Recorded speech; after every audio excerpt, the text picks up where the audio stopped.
12:03. Give people time to get in and get settled. And we're going to start um, with our executive director and take it from there. But I hope you all are having a great Tuesday and doing what we need to do to celebrate the earth. I did take a walk to the beach, so just sharing that moment with you.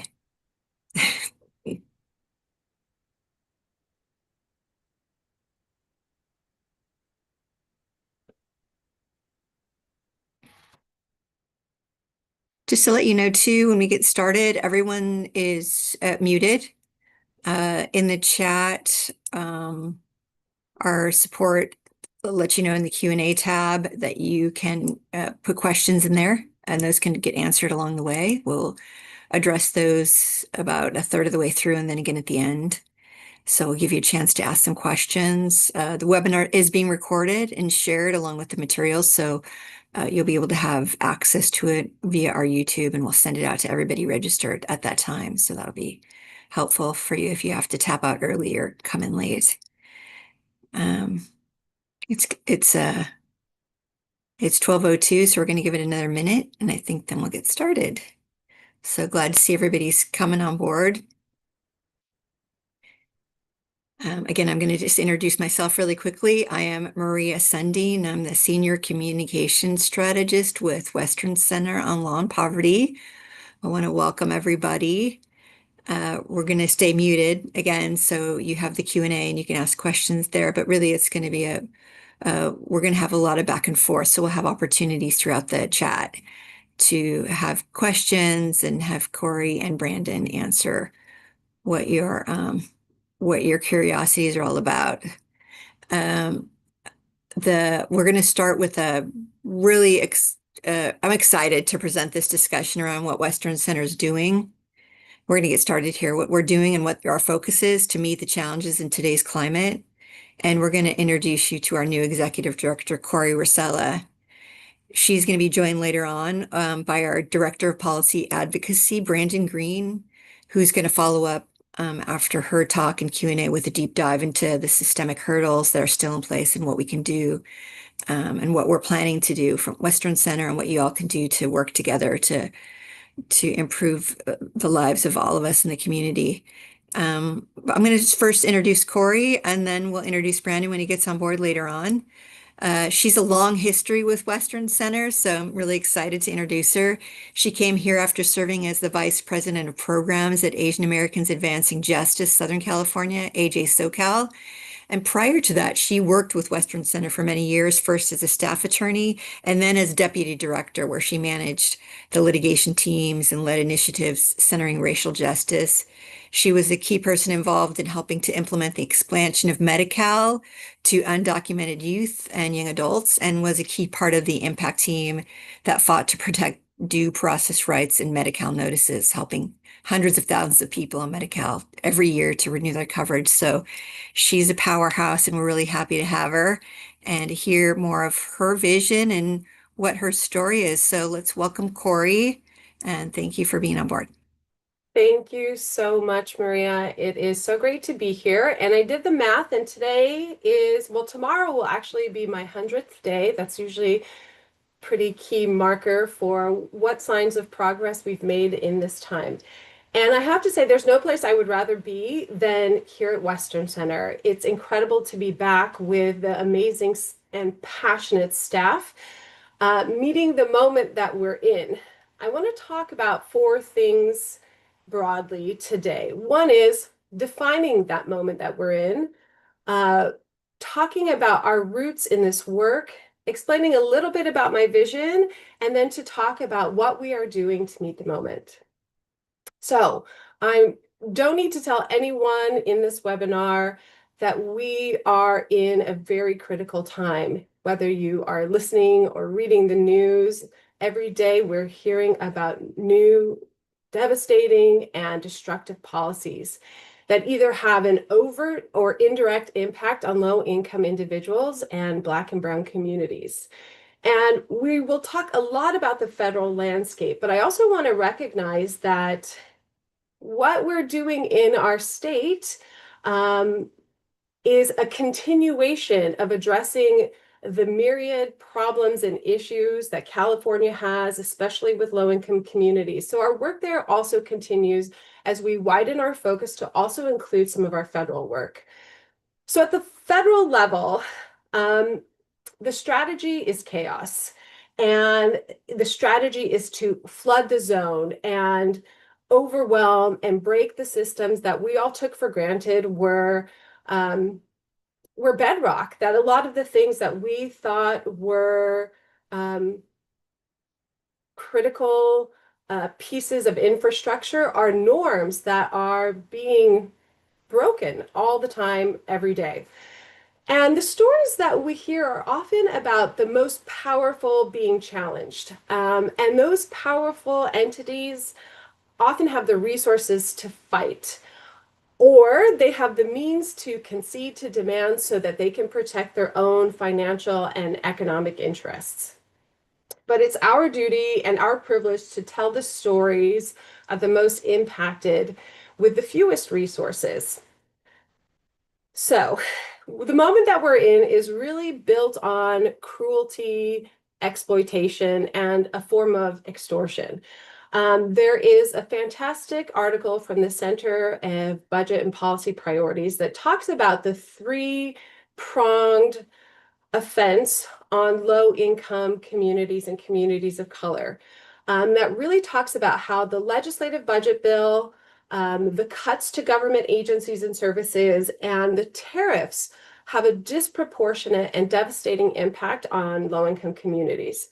So with the budget bill, we're still in reconciliation, but we are looking to cut hundreds of billions of dollars in safety net programs so that we could pay for tax cuts that primarily benefit the wealthy. Well, I think something very interesting in this article talks about how the tax cuts and the cuts to services will result in a reduction of income for low-income families, particularly the bottom 20% of people will see a 10% decrease in their family's income and wealth.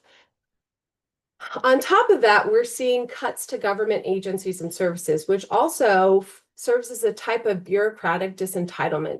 So we're seeing this at the Social Security Administration and the Department of Housing and Urban Development, where both real and threatened cuts create a type of stress on the system. So longer wait times, people being unsure whether their subsidies or their benefits are going to be renewed. It is a way to both actually cut the system, but also to make those that rely on those systems feel more unstable, and to take away their rights.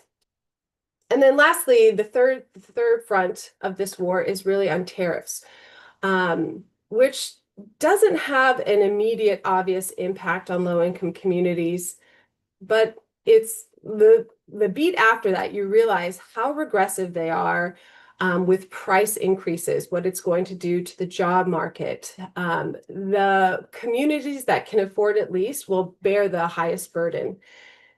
And so what is the impact? Without the means or assistance that people have relied on, that they're entitled to, families and individuals will have a harder time fighting hunger, treating chronic illness, affording housing without subsidies, and the list really goes on. We know throughout our history that cutting programs for the poor does not solve poverty, it actually exacerbates it. In the same way, cutting language about race or diversity, equity, inclusion doesn't address racism, it only exacerbates it. So the times that we are in are unique, not for the cruelty, but for their speed. Our history as a country is really steeped with injustice. Our nation's history is stained with the blood and sweat of generations of Black, Indigenous, and immigrant labor and suffering. And the inequality we see today is really from policy choices over our long histories, policies like redlining or segregated health systems. and scientific racism have led to the types of inequalities that we're seeing today. So these are purposeful policy choices, and we are making further policy choices that will only exacerbate those inequities. So not only have these communities fought very hard in their long history against these policies, we are also enriched and by the movements that they have led to stand in their dignity and their power. So this is why Western Center is here. From the beginning, our mission has been to lift up voices and fight alongside communities for a more just and equitable America. We founded in the aftermath and the days following the Watts Rebellion have been fighting for racial and economic justice for over 58 years. And from the beginning, our earliest cases fought for racial justice and fought desegregation in schools in Inglewood and Oxnard. In the 1980s and 90s, we fought for subsistence, cash, and health benefits to the indigent and people experiencing houselessness. Throughout the Clinton era, we fought waves of welfare reform. And in the early 2000s, we did a lot to strengthen healthcare rights and to protect low-income tenants. So from the beginning of our history to the present, we continue to strengthen state laws and promote the rights of low-income Californians and communities of color. I would say that, if anything, the hallmark of our work is not who we fight against, but who and what we're fighting for. Alongside our clients and partners, Western Center advances access to justice in both state and federal arenas, regardless of administration and regardless of political party.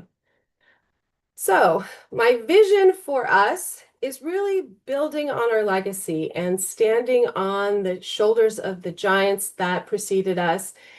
I think it's our honor and our duty to confront the challenges of our time. I see for us very bold action to undo the legacies of injustice and fight for a more inclusive world. So I think that it's really important to remember also that the communities we come from and the communities we serve are relying on us to be courageous, as we have been for nearly 6 decades. What we're working on now is really defining the areas in which we are uniquely positioned to lead. And I want us to have a cohesiveness in the approach, employing all of our advocacy strategies and tools to advance our theory of change. Looking back on this time, I want us to feel proud that we were courageous, creative, and collaborative. So what are we actually doing? I think what surprises a lot of people I talk to about Western Center is how small we are. We're only 35 staff members, and we are mighty, and we are always in action. I started shortly after the LA fires, and without any direction, our teams jumped into providing response and helped the communities in need. And the same thing goes for our advocacy here. Many folks are relying on Western Center to employ our multi-pronged advocacy strategy. So I think our advocacy model is very unique and special in that all of our strategy tools are informed by and inform each other. So whether it is impact litigation to enforce or implement legislation, or legislative advocacy to fix holes in the laws that we've identified through lawsuits, working with government agencies through administrative advocacy, or providing training and technical support as a support center, everything we do is in a feedback loop with our partners and the communities we serve, and we think about a problem and all of our different ways to approach that problem, all of the tools at our disposal. I think a really good example is that when we look at the state of the California economy and the California state budget and the volatility with which federal funding is being threatened, there's a great concern about some of the advances that we've made for immigrant healthcare in California. Just last year, we achieved with our partners in the Health for All Coalition an incredible groundbreaking victory that all low-income Californians, regardless of immigration status, could qualify for our state Medicaid program, Medi-Cal. Now, with all of the threats to the immigrant communities and with the budget deficits projected or threatened, programs like this really need champions. And we have been testifying in budget hearings, meeting with the Department of Healthcare Services to do what we can to make sure that those programs are protected. We also provide a tremendous amount of technical assistance and help with other communities and programs that deal directly with the patients who benefit from these programs. So, in addition to our multi-pronged strategy, we are also really focusing on investing in our relationships and building our coalitions. I think that Western Center now more than ever is part of a incredible tapestry of coalitions, like the Health for All Coalition I mentioned, the Reimagine CalWORKs, and Equal Rights for Every Neighbor coalitions. Those are just a few of the many groups that we're a part of, because we know that we are not in this alone, that we use our privilege to fight for justice, and we open doors and link arms with programs like ours and community-based organizations to help advance the priorities that we all set together. I also see us recommitting to our role as a support center. As a support center, we are a resource and a partner to both local legal aid programs that provide direct services as well as community-based organizations. Our strength really is in providing that technical expertise, the strategy, partnership in how to both identify and address systemic problems. I also want us to really think about creating narrative change and really laying out what our affirmative vision is for a more just and better future. I think that in times like this, and I would say this is true of 8 years ago, there was so much talk about resistance. And I think not only must we be resilient, we need to also lay the ground for the vision that we are fighting for, not just what we're fighting against.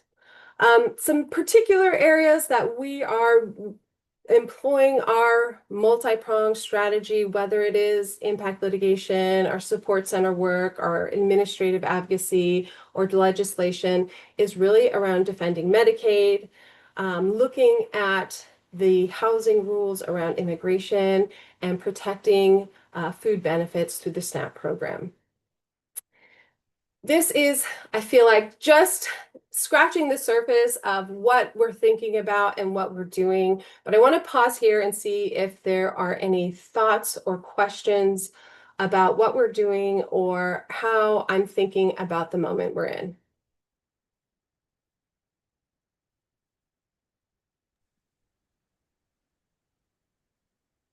We have one question here, Corey, really quick. How, in this moment, how does Western Center balance courage with caution, like especially in policy positions? And you talked about narrative, public messaging. There's, danger in speaking out. So how are we meeting that moment? Yes, I think that this is a really important question and something that we're learning to navigate as we proceed. I want us always to feel courageous for speaking about how we are advancing our mission that has stood the test of time through various eras and administrations. And that really is to dismantle and transform systems, uh, to fight for racial and economic justice. I think as long as we are talking about those things, we can speak full-heartedly and full-throatedly about what we're trying to achieve and naming the dangers and barriers to achieving that. There are many conversations happening about various threats to um, charitable organizations, academic institutions, nonprofit organizations. And I think as long as we are being true to our mission and complying by the rules and processes that govern our sector, I I feel very confident that we can speak courageously and boldly uh, without fear. Of course, there's always going to be a need for caution in that, and I want us to be judicious, but I also don't want us to be silent or so circumspect that we are not advancing our mission. We have one more and then we'll pass it to Brandon. Do you have any strategies, litigation or otherwise, that are being developed in response to the loss of traditional DEI approaches and tools? How is Western Center meeting that DEI need? I know Brandon's going to talk a little bit more about this, and I won't talk about specific litigation strategies, but I will say that there are in state law enshrined a number of laws and initiatives that promote examining racial disparities and addressing inequities that happen. I think there are some novel legal questions that need to be tested about um, how to enforce and ensure that those state laws are mandated even in the face of threats to federal funding and to programs that promote diversity, equity, and inclusion. I think baked into our mission is the principles of diversity and equity and inclusion. And I refuse to believe that those can be co-opted for nefarious for nefarious means. I don't want those words to be weaponized because they are so critical to what we're doing. So we are reviewing what state laws and obligations are created that exist, and we want to do our best to lift up that health disparities and discrepancies in lifespan based on zip code are persistent problems that need addressing, and ignoring those problems or erasing race, like I said earlier, only exacerbates those problems. Great. If we don't have any other questions, I'm going to go ahead and introduce Brandon Green. Brandon is our Director of Policy Advocacy. He was previously the Director of the Racial and Economic Justice Program at the ACLU of Northern California and manager of the Civic Design Lab in Oakland. He also served as an attorney and clinical supervisor at the East Bay Community Law Center. He is actively working to dismantle systemic hurdles to racial justice and has long worked on the cutting edge of advancing racial and economic equity. So we're pretty lucky to have him, and I welcome Brandon to the table.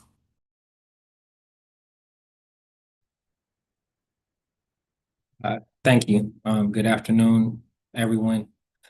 For my portion, I wanted to talk a little bit about some of the things that were already discussed and kind of just really lay the groundwork for where we are. Of course, there are the attacks on DEI and racial justice, many of which predate the existing administration. And came as a result of the Supreme Court affirmative action case, which is notable in that that case was about higher admissions. And what we have seen is, in my opinion, an expansion of that case and the precedent of that case to apply across a great deal of spaces that it perhaps should not, as opposed to being limited in the ways in which it should.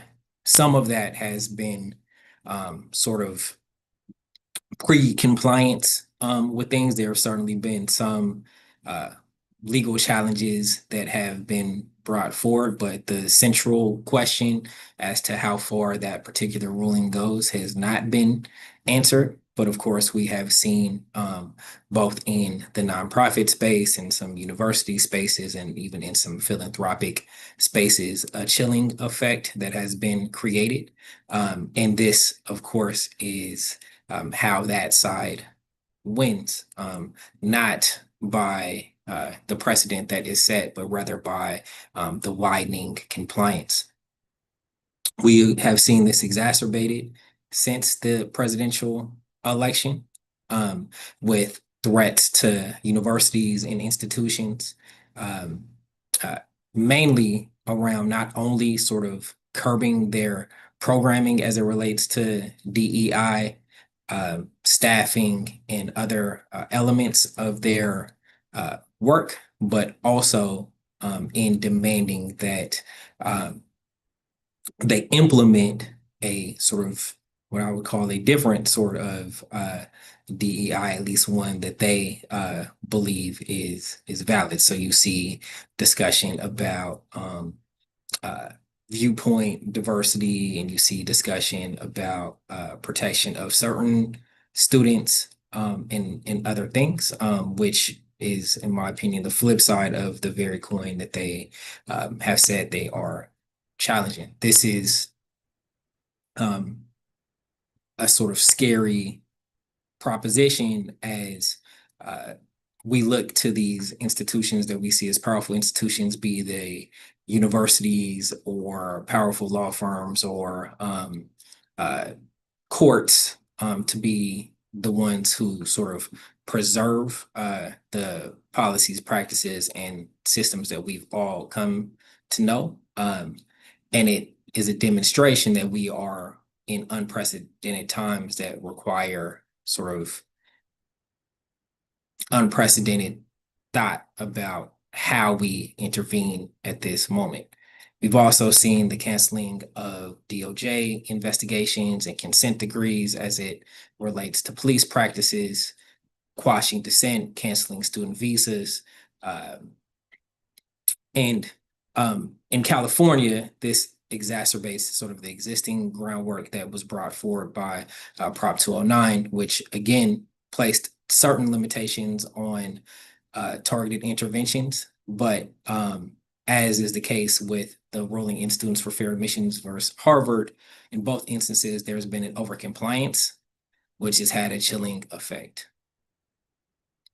It's important to note, too, that California, while it was moving forward with a number of racial justice elements, which I'll get to in a moment, it's still California. And so although it's seen as the sort of big blue progressive state, we know that California has the largest population of people experiencing houselessness, and those people are disproportionately Black and brown. We know that through the Racial Identity Profiling Act, which keeps data on who was pulled over by the police and what actions are taken, that is disproportionately impacting Black and brown folks. And so all of the systems, many of which intersect to create an equity in California, the blue progressive state, have disproportionate impact on Black and brown and low-income communities.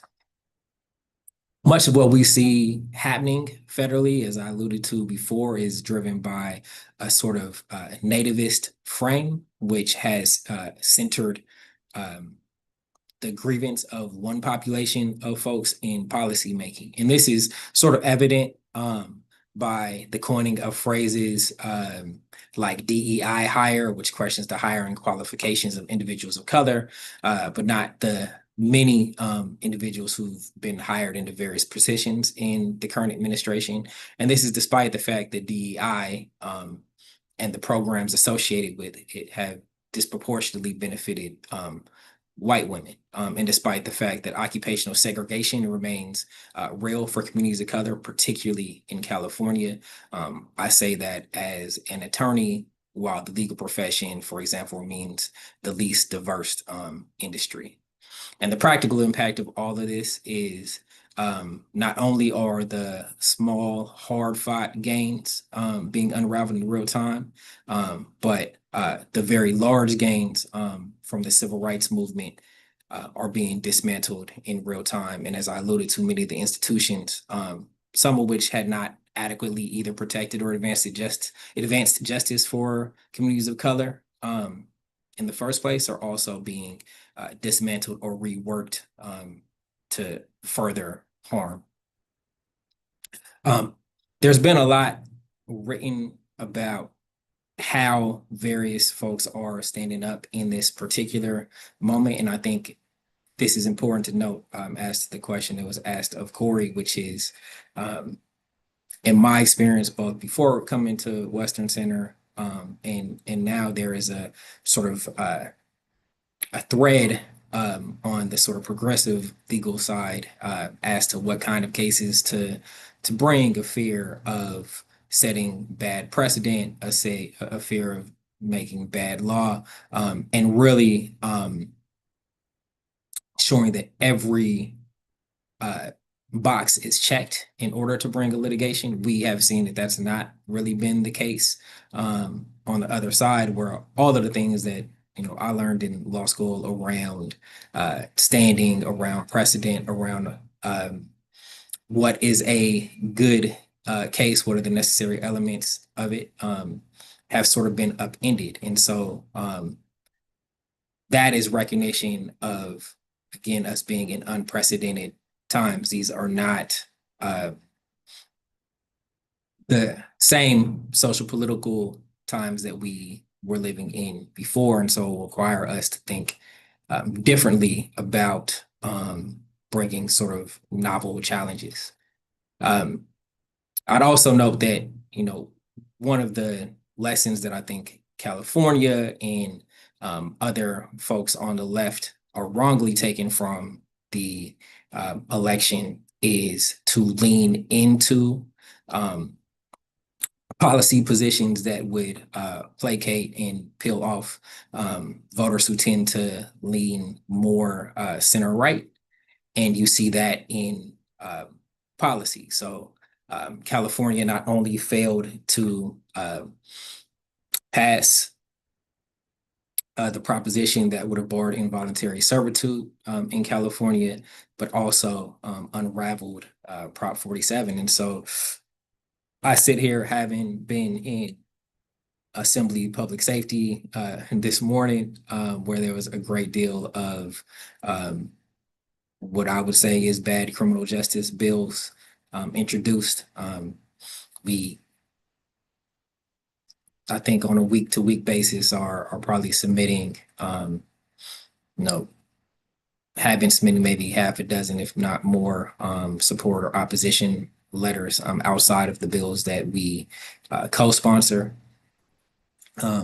We have seen a sort of fear in terms of being very explicit around racial justice work, even as we have entities like the Racial Equity Commission, which we are part of the Racial Equity Coalition, which is seeking to influence that commission and its design of a racial equity tool.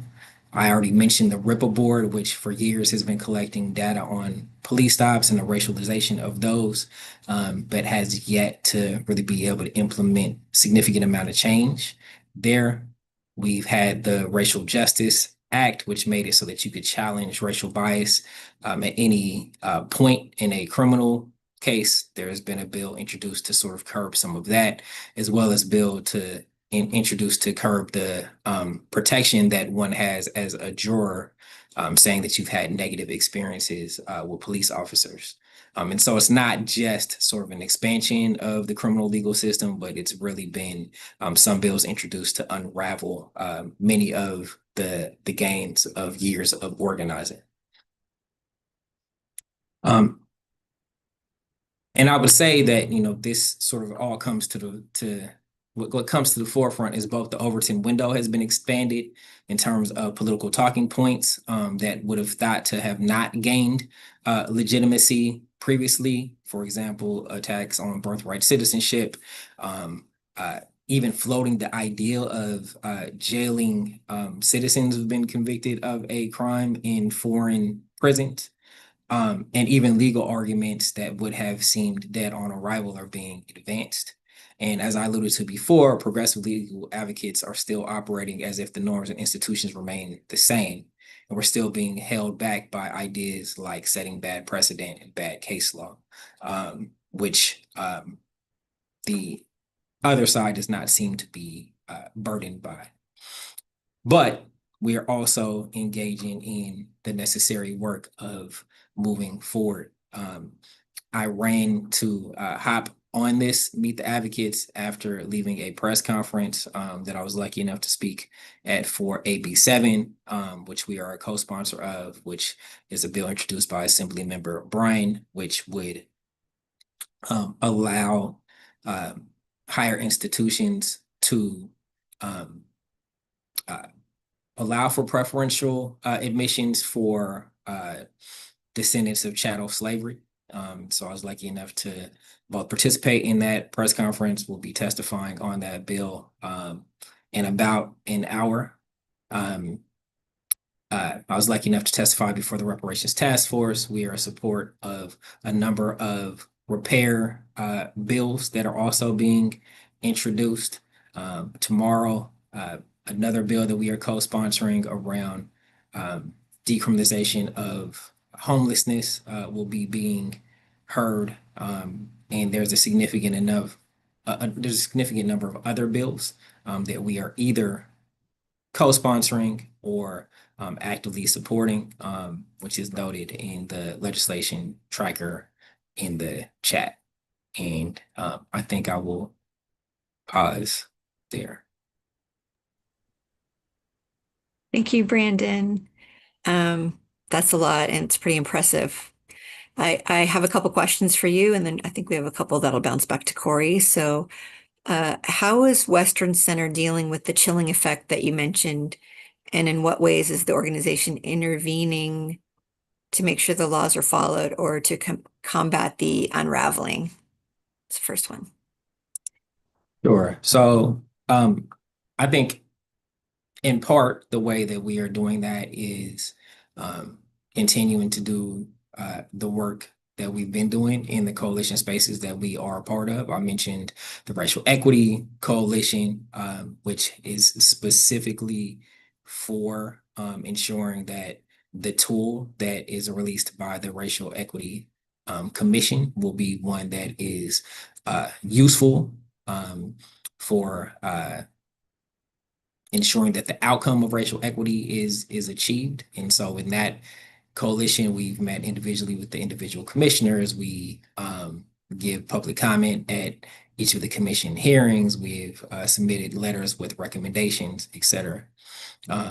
As I mentioned, we are in support of a number of the repair bills, including AB7, which very likely, if passed, will result in a legal challenge, which Assemblymember Bryan is inviting. So as to answer this question, it should be noted in that Students for Fair Admissions v. Harvard case, in one portion of that case, Clarence Thomas mentioned the Freedmen Affairs Agency and the fact that the establishment of that to serve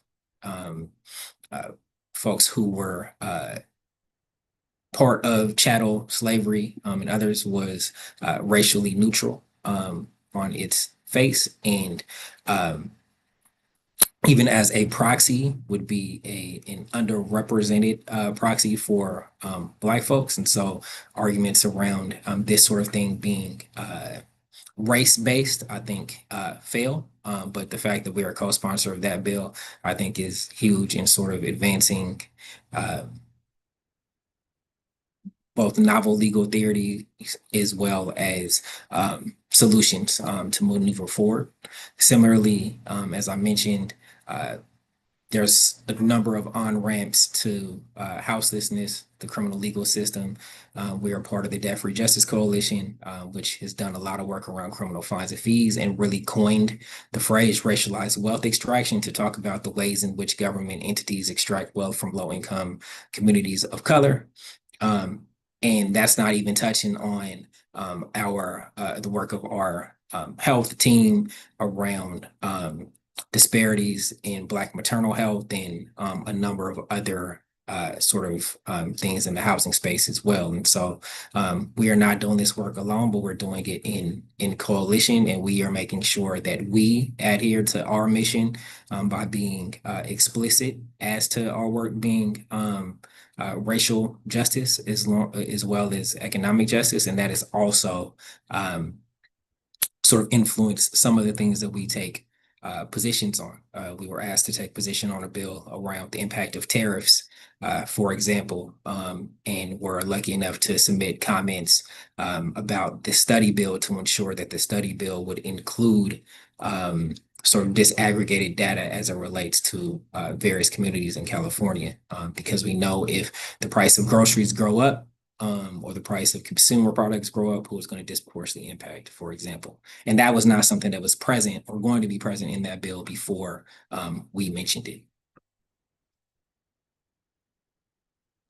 Great, that's fabulous. The second question for you, Brandon, was kind of part of what you already answered about collaborations. Through collaborations, the broader advocacy ecosystem is aligning. Is there other ways that we can kind of build momentum with the greater advocacy ecosystem? I think one of the ways, at least, I've been having conversations with folks about in terms of amplifying reach is, as I mentioned, you take a broad topic like houselessness.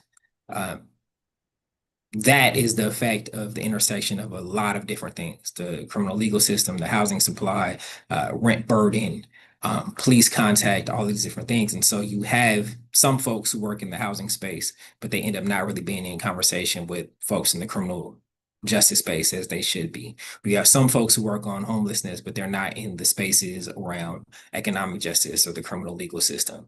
All of these things have a health impact. And so you don't have folks in those spaces. So recently we were able to help organize and be part of a sort of health equity roundtable and invited folks in that space to think about sort of broadening the coalitions that they're in to join some of the criminal justice spaces and other spaces that we are in. I think a real good example of this, as I mentioned, we have a bill that we're sponsoring around criminalization of houselessness that will be heard tomorrow. And the sign-ons in support of that bill that we got are across a number of spaces because ourselves and other co-sponsors sent it to various listservs that generally would not be interfacing with each other. And that's how we start to amplify not only the work, but the reach of the work and really start to tackling issues in a very intersectional way instead of silos, which don't necessarily happen on purpose, but people see their expertise in this one thing. But when you take something like houselessness, for example, it's going to take the expertise of people across spaces to actually solve. Great, thank you, Brandon. We have a couple of questions here for Corey. Corey, many public health applicants and beneficiaries are reluctant to apply and receive public benefits because the county welfare departments either forces them to go to the Social Security office where they, ICE might pick them up or their information is transmitted. So is there any proposed action being taken to assure that those referrals are only made when required by law? Are we able to address that issue to protect our constituents? It's a great question and such a good flag for how insidious these even the proposal of policies are. It has such a chilling effect. We are seeing absolutely horrendous actions being taken against immigrants, both real and threatened. And we saw this chilling effect 8 years ago as well. Back then, as we are now, we are in conversation with many government agencies at the state and county level to talk about privacy and what's required to transmit to the federal government, if anything at all. And Brandon may be able to speak about specific budget or bill asks, but we have fairly strong California privacy protections that we are seeking to enforce. We are also thinking about the ways in which we can help protect access and to address some of the fears that immigrant communities are facing and keeping them from accessing healthcare and accessing justice. For example, earlier this year, Western Center authored a letter to the California Supreme Court asking them not to allow ICE enforcement in courthouses. And that was signed on by over 35 other legal aid organizations. So we're working on this issue. I don't think that there is a perfect solution, especially for certain things that do have federal funding attached to it. But we want to prevent the wholesale turning over of data that we're seeing federal agencies agree to do. Thanks, Corey. Yeah, that's important. We have one other question. California, do you think that Western Center will ever prioritize what Senator Sheldon Whithouse and many other political scientists say about money, campaign finance reform, Citizens United, things like that? I'm not sure that's what the question is. So this is Yeah. a bit beyond our focus area in what our core work is, which is really access to housing, healthcare, public benefits, and justice. I will say that it has been a incredibly terrible descent into very moneyed politics to see that corporations have more powerful and stronger voices in elections than actual people. And so to that extent, I lament the Supreme Court ruling in Citizens United.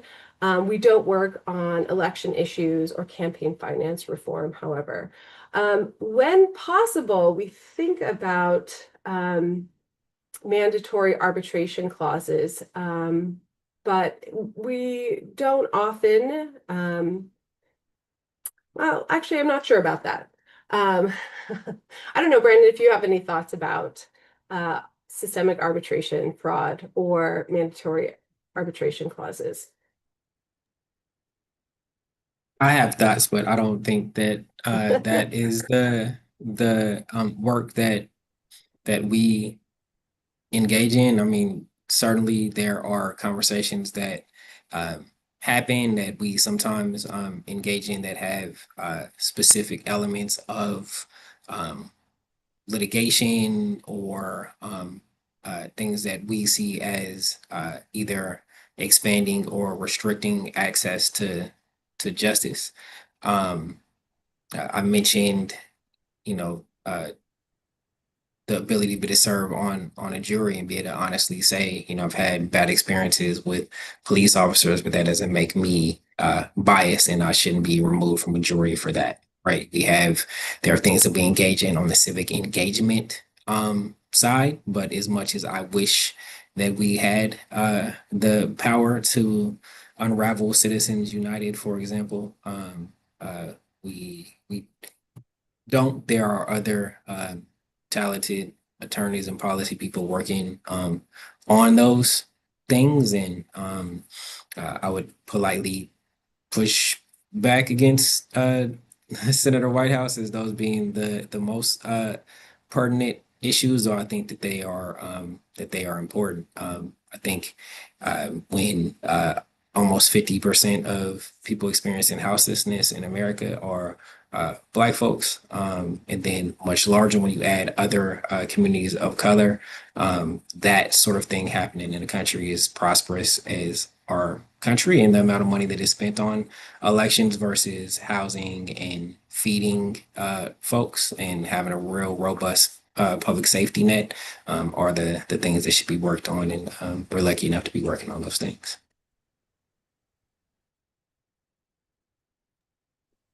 Great. Thank you, Brandon and Corey. We have another question. This is probably for Corey. How are you keeping yourselves and your staff resourced for the fight? Great question. I think this is a great question. It has long been my philosophy that the work we do is a privilege and it's very challenging, but it isn't sustainable or possible if we aren't, as warriors for social justice and change, are not taking care of ourselves in the process. We just had an extraordinary staff retreat last week in which we really thought about the ways in which we work and asked ourselves the question, how can we create a community of care? What do we need as individuals? What do we need to do as an organization? How does that fit into the broader movement?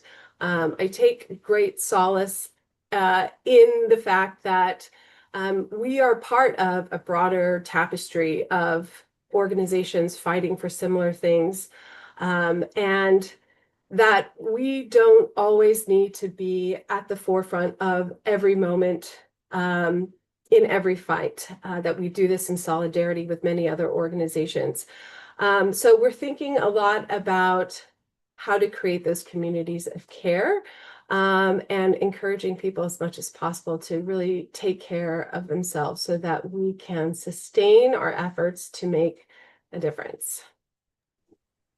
Could I just jump in quickly just to of course give a shout out to everyone on the staff of Western Center. In particular, I wanted to shout out all the policy advocates, just because this week and next week are going to be extremely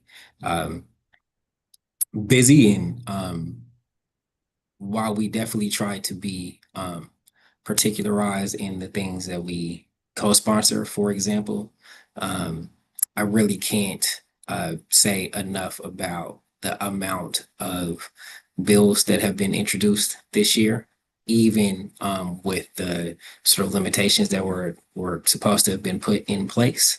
And yesterday at our Sacramento team meeting, we talked about coverage for today, because just this morning, for example, there was Assembly Judiciary happening 30 minutes before public safety in one area was happening, which was about 30 minutes or an hour before public safety was happening on the other side, and judiciary is supposed to be scheduled somewhere else. There were so many bills that were up, even after sort of discussing at the team meeting coverage and how to make it all work. We still were in a text thread to make sure that happened, and asking each other to give me tools in the places they could be.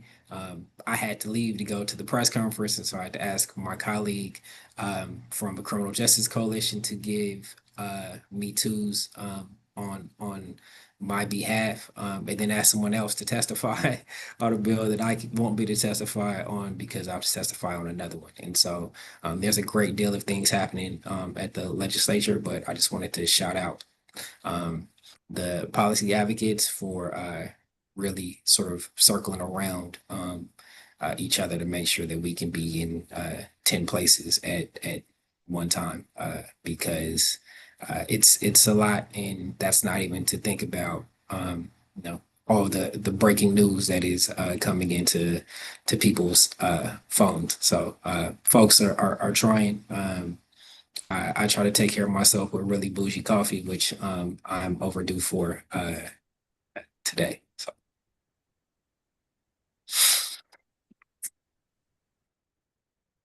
Great. Thanks, Brandon. And we're gonna close out here. We just have a few minutes, so we'll hand it over to Corey, and then I'll give you some final instructions at the end.